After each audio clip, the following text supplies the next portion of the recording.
اللہ تعالیٰ کی نعمتوں میں غور و فکر کرنا بہترین عبادت ہے۔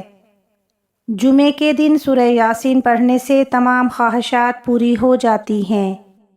حضرت علی نے فرمایا، تم استغفار کیا کرو، اللہ تمہاری ہر کمزوری کو قوت میں بدل دے گا اور ہر مشکل کو آسانی میں۔ بے شک مشکل کے ساتھ آسانی ہے۔ محبت کا اظہار تبھی کرو جب اسے نبھا سکو، بعد میں مجبوریوں کا سہارا لے کر کسی کو چھوڑ دینا وفاداری نہیں۔ اگر تمہارا عبادت میں دل نہیں لگ رہا تو جان لو کہ تمہارے منہ سے کوئی ایسی بات نکلی ہے جو نہیں نکلنی چاہیے تھی۔ حضرت علی نے فرمایا، جب تمہاری جان کو خطرہ ہو تو صدقہ دے کر جان بچاؤ، اور جب تمہارے دین کو خطرہ ہو تو جان دے کر دین بچاؤ۔ اپنے دوست کو نمازی بناؤ یا نمازی کو اپنا دوست بناؤ، اس طرح نہ تمہاری نماز چھوٹے گی اور نہ ہی دوستی ٹوٹے گی۔ تم اچھا کرو اور زمانہ تمہیں برا سمجھے، یہ تمہارے حق میں بہتر ہے بجائے اس کے کہ تم برا کرو اور زمانہ تمہیں اچھا سمجھے۔ انسان کو سکون حاصل ہو جائے گا اگر وہ سمجھ لے کہ ہر چیز اللہ کی مرضی سے ہوتی ہے۔ اللہ کی طرف تنہا سفر شروع کرو تو ہر راستے میں اللہ تھام لیتا ہے۔ حضرت علی نے فرمایا، اگر چاہتے ہو کہ تمہاری دعا قبول ہو جائے تو دعا مانگنے سے پہلے درود شریف پڑھا کرو۔ ان دعاؤں پر اللہ تعالیٰ قبولیت کے دروازے کھول دیتا ہے اور وہ کبھی رد نہیں ہوتی۔ سورج کی کرنیں زمین پر پڑنے سے پہلے نیند سے اٹھ جایا کرو، کیونکہ اس وقت رزق تقسیم کیا جا رہا ہوتا ہے۔ حضرت علی نے فرمایا، جو شخص سورہ فاتحہ 100 بار پڑھ کر دعا مانگے، اللہ تعالیٰ اس کی دعا قبول فرمائے گا اور اس کی ہر جائز مراد پوری ہوگی۔ تنہا انسان کو کبھی تنہا نہ سمجھنا، کیونکہ جو تنہا ہوتا ہے اللہ اس کے سب سے زیادہ قریب ہوتا ہے۔ بہترین ہم سفر وہ ہے کہ جب مشکل ٹوٹ پڑے اور آزمائشیں سخت ہوں تو وہ ہاتھ پکڑ کر کہے کہ غم نہ کرو، اللہ ہمارے ساتھ ہے۔ حضرت علی نے فرمایا، جب کوئی پریشانی حل نہ ہو رہی ہو تو آپ درود شریف کی کثرت کر لیں، مشکل ختم ہو جائے گی۔ آپ محبت کا ہاتھ کسی جانور کے لیے بھی بڑھائیں تو وہ آپ کو مایوس نہیں کرے گا، لیکن انسان کسی کے دل سے کی گئی محبت کو بھی مٹی میں ملا دیتا ہے۔ حضرت علی نے فرمایا، عقل جیسی کوئی دولت نہیں اور جہالت جیسی کوئی غربت نہیں، ادب آداب جیسی کوئی میراث نہیں اور مشورے جیسا کوئی مددگار نہیں۔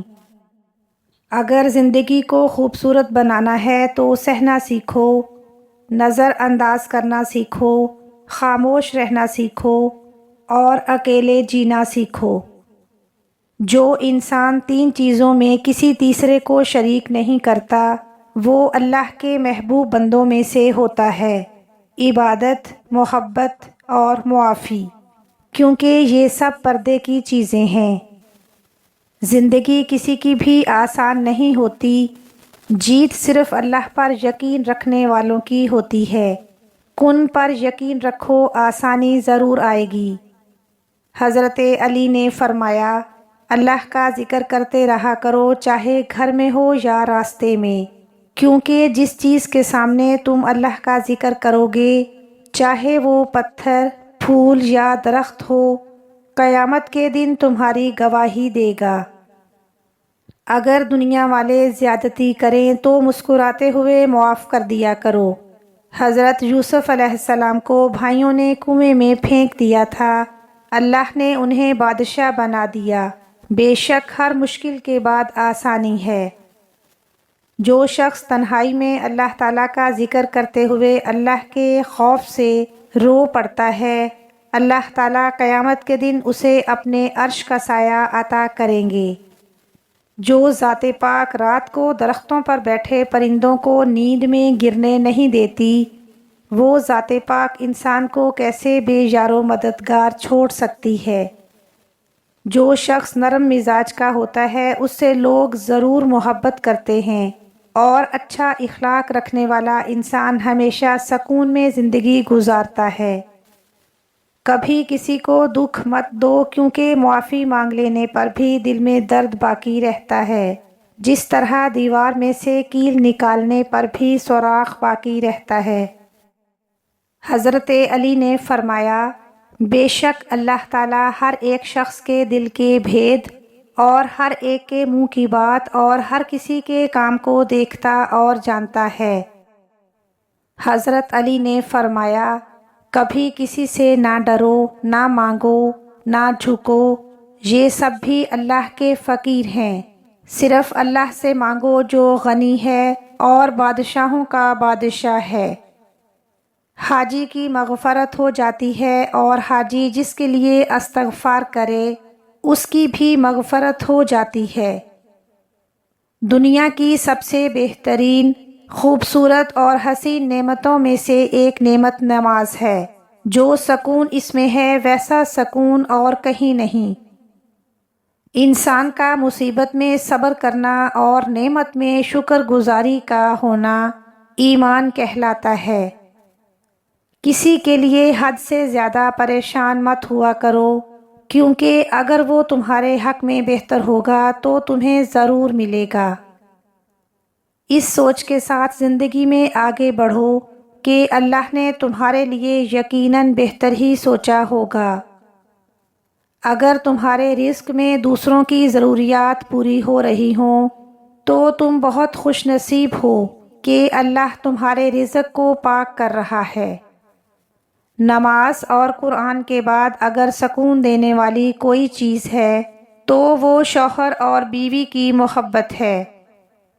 جو بندہ ایک بار درود پاک پڑھتا ہے تو اس پر رحمت کے 70 دروازے کھول دیے جاتے ہیں، اس پر بارش کی بوندوں سے زیادہ رحمتیں برستی ہیں۔ سب سے اچھی بات کہ جب آپ پریشان ہوں، آپ اداس ہوں، تو آپ کو سننے والا صرف آپ کا اللہ ہی ہوتا ہے۔ اگر دنیا میں سکون ہوتا تو لوگ اللہ تعالیٰ کو بھول جاتے۔ یقیناً سکون تو ان لوگوں کے پاس ہے جو اللہ کی رضا کو اپنی رضا سمجھتے ہیں۔ حضرت محمد صلی اللہ علیہ وسلم نے ارشاد فرمایا کہ جو شخص میری محبت میں اپنے بیٹے کا نام محمد یا احمد رکھے گا تو اللہ تعالیٰ باپ اور بیٹے دونوں کو بخش دے گا۔ جو شخص اللہ کی تقسیم سے خوش ہوتا ہے وہ دوسروں کے پاس موجود چیزوں کو دیکھ کر غمگین نہیں ہوتا۔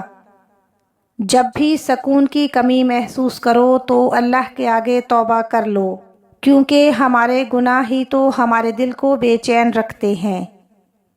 اللہ تعالیٰ آپ سے اس وقت تک کچھ واپس نہیں لیتا جب تک اس سے بہتر آپ کو عطا نہیں کر دے۔ جو چیز یا شخص آپ کو پسند نہ ہونے کے باوجود بھی مل جائے تو اس میں راضی رہا کرو، کیونکہ اس میں اللہ کی پسند شامل ہے۔ جب بھی لوگ غصے میں ہوں تو ان کی بات غور سے سنیں، کیونکہ اصل حقیقت تبھی سامنے آتی ہے۔ جو شخص جتنا خاموش رہتا ہے وہ اپنی عزت کو اتنا ہی محفوظ رکھتا ہے۔ جو اپنے کسی مومن بھائی کی مشکل کو حل کرے گا اللہ تعالیٰ روز قیامت اس کی مشکل کو حل فرمائے گا۔ کسی کی تباہ حالی پر خوش مت ہوا کرو، خبر نہیں کل زمانہ تمہارے ساتھ بھی یہی برتاؤ کرے۔ حضرت علی نے فرمایا، 4 چیزیں سنبھال کر رکھو، کامیابی تمہارا مقدر ہوگی۔ نمبر 1، نماز میں دل کو۔ نمبر 2، تنہائی میں سوچ کو۔ نمبر 3، محفل میں زبان کو۔ اور نمبر 4، راستے میں نگاہ کو۔ جب آپ کا دل تکلیف میں ہو تو سکون کے لیے سب سے بہترین جگہ سجدہ ہے۔